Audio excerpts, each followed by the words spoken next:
व्यापम घोटालेबाज से लेके, माइनिंग घोटालेबाज से लेके, वाटर घोटालेबाज से लेके, शारदा घोटालेबाज से लेके, रक्षा सौदे में दलाली खाने तक का है, संविधान को खत्म करने पे तुली हुई है, सुप्रीम कोर्ट की प्रतिष्ठा को तार करने पे तुली हुई है। ये एक बहुत बड़ा मुद्दा है। तो निश्चित रूप से आम आदमी पार्टी और मुख्यमंत्री केजरीवाल जी ये चाहते हैं कि कल इस विषय पे एक सार्थक चर्चा और सहमति बने। और सीएम ने पत्र लिखा था सभी विपक्षी दलों को जो भी उस मीटिंग में आ रहे हैं, और उन्होंने अपील की कि सबसे पहले इस एजेंडे पे चर्चा हो और सबका स्टैंड क्लियर किया जाए। तो आपको लगता है कि देखिए, सारे दलों ने अपनी ओर से पहले ही समर्थन जता दिया है और बाकी कल इस पे बातचीत होगी तो निश्चित रूप से कुछ निकल कर आएगा। कांग्रेस पार्टी के तो वहाँ पे उम्मीद है कांग्रेस पार्टी के जो साथ के लोग हैं, जो उनके गठबंधन में शामिल पार्टियां हैं, उन लोगों ने भी अपना समर्थन दिया है। तो निश्चित रूप से कल कांग्रेस पार्टी का भी मत सामने आएगा। एक सवाल इसे लेकर उठ रहा है कि आप राजस्थान, छत्तीसगढ़, मध्य प्रदेश में चुनाव लड़ने जा रहे हैं, वहाँ पे तैयारी कर रहे हैं, और ऐसे में कांग्रेस से आप समर्थन मांग रहे हैं, तो ये विरोधाभास नजर आता है। देखिए, ऐसा है कि आपको तय करना होगा राष्ट्रीय अंतर्राष्ट्रीय मुद्दों पर क्या आपकी भूमिका होगी, राज्य के चुनावों में आपकी क्या भूमिका होगी, क्योंकि इतने बड़े देश में 140 करोड़ की आबादी वाले देश में आप ये सोचें कि कोई राजनीतिक पार्टी बिल्कुल किसी राज्य में चुनाव नहीं लड़ेगी, और ख़ासतौर से आम आदमी पार्टी जो अब एक राष्ट्रीय पार्टी बन गई है, तो वो संभव नहीं है। जहाँ तक सवाल ये है कि राष्ट्रीय मुद्दों पर सहमति की बात, तो आप देख सकते हैं कि जब भी इस देश के लोकतंत्र पर प्रहार हुआ, आम आदमी पार्टी सबसे आगे निकलकर सामने आई।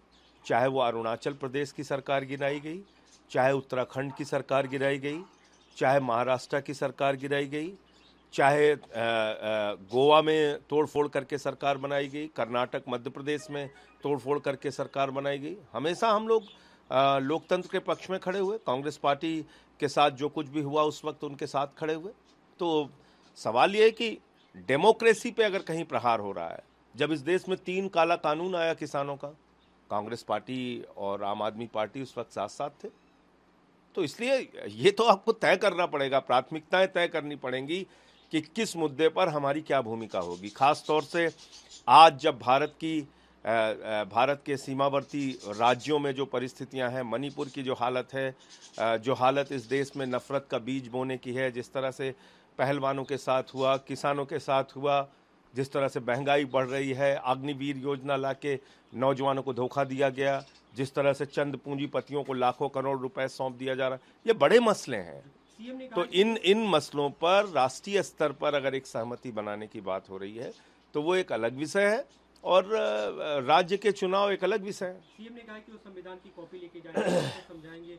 तो आपने जो गिनाए इन उदाहरणों और संविधान की दुहाई देकर, आपको लगता है कांग्रेस को बड़ा दिल दिखाने के लिए मजबूर किया जाएगा कि आप साथ में आइए, क्योंकि इसे सेमीफाइनल कहा जा रहा है? तो देखिए, कांग्रेस पार्टी इतने सालों पुरानी पार्टी है। मुझे लगता है कि कल की बैठक होने दीजिए, उनका मत सामने आएगा, और उन्होंने परिस्थितियां खुद झेली भी हैं और देख भी रहे हैं। मतलब उनकी तमाम राज्य सरकारों को बीजेपी ने तोड़फोड़ करके गिराया है। कर्नाटक, मध्य प्रदेश इसके बड़े उदाहरण हैं, गोवा इसका बड़ा उदाहरण है, अरुणाचल प्रदेश, उत्तराखंड, उनकी सरकारों को तो हर राज्य के अंदर गिराने का काम बीजेपी ने किया है, जांच एजेंसियों का दुरुपयोग करके। और उस वक्त हमारी क्या भूमिका थी? हम कांग्रेस के साथ खड़े थे।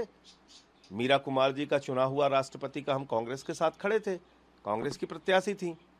मार्गरेट आल्वा जी का उपराष्ट्रपति का चुना हुआ, हम कांग्रेस पार्टी के साथ खड़े थे उस वक्त।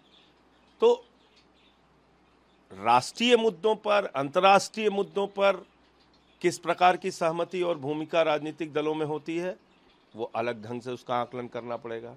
राज्य के चुनावों में क्या भूमिका होती है, उसको अलग ढंग से देखना पड़ेगा। एक दूसरा बड़ा मुद्दा है, मणिपुर में लगातार हिंसा जारी है, नए सिरे से हर कुछ दिन बाद हिंसा भड़क रही है वहाँ पे, और केंद्र सरकार ने 24 जून को सभी ऑल पार्टी मीटिंग बुलाई है।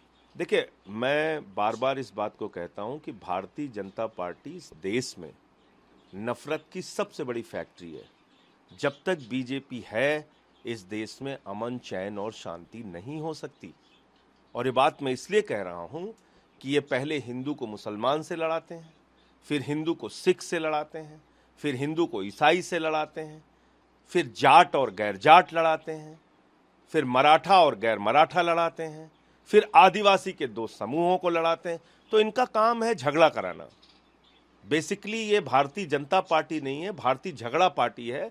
पूरे देश में इनको झगड़ा कराना है, नफरत फैलाना है। आप सोचिए, मणिपुर में 2 आदिवासी समुदायों को इन्होंने आपस में मारकाट करवा दी। बीजेपी का शासन है, डबल इंजन की सरकार है, दोनों इंजन वहां पर फेल है। एक इंजन तो भाग गया अमेरिका, देश को उसकी हालत में छोड़ के, मणिपुर को उसकी हालत में छोड़ के। सैकड़ों लोगों की जान जा चुकी है, हजारों घर जलाए जा चुके हैं, राज्य की महिला मंत्री का घर जलाया जा चुका है, केंद्र के मंत्री का घर जलाया जा चुका है, और प्रधानमंत्री जी सैर पे निकल गए अमेरिका के। प्रधानमंत्री जी कह रहे हैं तुम जल रहे हो, हम चल रहे हैं, निकल लिए वो। तो आप देखिए ना, संवेदनहीनता की पराकाष्ठा है। और ये सब भारतीय जनता पार्टी के द्वारा प्रायोजित किया जाता है।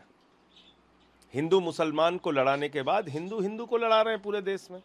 मोहल्ले मोहल्ले में झगड़ा कराएंगे, घर घर में झगड़ा कराएंगे। इनका मकसद ही झगड़ा कराना है। क्यों?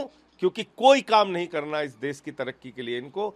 और सारे मुद्दों से अगर आपका ध्यान हटाना है तो उसका सबसे अच्छा तरीका होता है झगड़ा कराइए।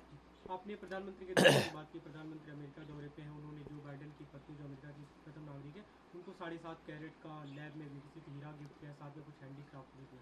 देखिए, मैं सिर्फ इतना कहना चाहता हूं कि जिस मुल्क में 80 करोड़ लोगों को 2 वक्त के राशन की जरूरत पड़ रही है, सरकार उनको राशन देती है और अपनी पीठ थपथपाती है, उस देश के प्रधानमंत्री को, यानी कि हमारे राजा साहब को, इस प्रकार से हीरे का गिफ्ट देना कितना अच्छा और ज़रूरी लगता है, ये तो वही बता सकते हैं।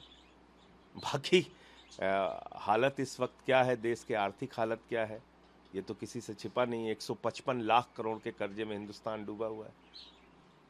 और वो देश जिसके प्रधानमंत्री ने पिछले 8 साल में 100 लाख करोड़ का कर्जा लिया हो। भारत के 14 प्रधानमंत्रियों ने 55 लाख करोड़ का कर्जा लिया, अकेले मोदी जी ने 100 लाख करोड़ का कर्जा लिया। और उसके बाद वो हीरे का गिफ्ट बांट रहे हैं, तो वो महान है, वो वही बता सकते हैं इस पे।